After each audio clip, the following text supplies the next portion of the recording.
Hello மாமிஸ். நான் ரீசெண்டாக பனிமலர் அக்காவோட Instagram page mom to mom by பனிமலர்லேருந்து ஒரு சில ஃபீடிங் ட்ரெஸ்ஸஸ் ஆர்டர் பண்ணியிருந்தேன். நான் அவங்கள ப்ரெக்னென்சிலேருந்தே ஃபாலோ பண்ணுறேன். நிறைய யூஸ்ஃபுல்லான இன்ஃபர்மேஷன்ஸ் எப்பயுமே ஷேர் பண்ணுவாங்க. ஃபர்ஸ்ட் ஒன் இந்த பர்பிள் கலர். இது ஃபீடிங் நைட்டி. நம்ம வீட்டில் கம்ஃபர்டபுளாக ஃபீட் பண்ணுறதுக்காக இந்த நைட்டி ஒன்று நான் வாங்கியிருந்தேன்.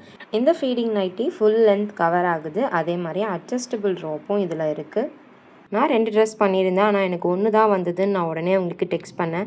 பனிமலர் அக்கா நெக்ஸ்ட் டேவே இன்னொரு ட்ரெஸ் வந்துடும் அப்படின்னு எனக்கு டெக்ஸ்ட் பண்ணாங்க. அவங்க சொன்ன மாதிரி நெக்ஸ்ட் டே எனக்கு கொரியர் வந்துருச்சு. இந்த பிளாக் ட்ரெஸ் தான் நான் செகண்டாக ஆர்டர் பண்ணியிருந்தது. இதே மாதிரியே பிளாக் அவங்க வேறு பேட்டர்னில் வியர் பண்ணியிருப்பாங்க. அது பார்க்கும்போதே ரொம்ப பிடிச்சிதான் இந்த ட்ரெஸ் நான் ஆர்டர் பண்ணேன். இந்த பிளாக் ட்ரெஸ் ஜார்ஜெட்டில் இருக்குது. இதில் உள்ள லைனிங் கொடுத்துருக்காங்க. ரொம்ப சூப்பராக இருந்தது. இந்த ஃபீடிங் ட்ரெஸ்ஸில் சென்டரில் ஜிப்பு இருக்கும். நம்ம அட்ஜஸ்டபிள் நாட்டோட வந்துடும். ரொம்பவே கம்ஃபர்டபுளாக இருக்கும். இவங்களோட பேஜில் ஃபீடிங் ட்ரெஸ்ஸஸ் மட்டும் இல்லாமல் நிறைய பேபி ப்ராடக்ட்ஸும் இருக்குது. நீங்கள் அதையும் செக் பண்ணி பாருங்கள். நான் டேக் பண்ணுறேன். அவ்வளோதான். உங்கள் எல்லோரையும் நெக்ஸ்ட் வீடியோவில் பார்க்குறேன். பாய்.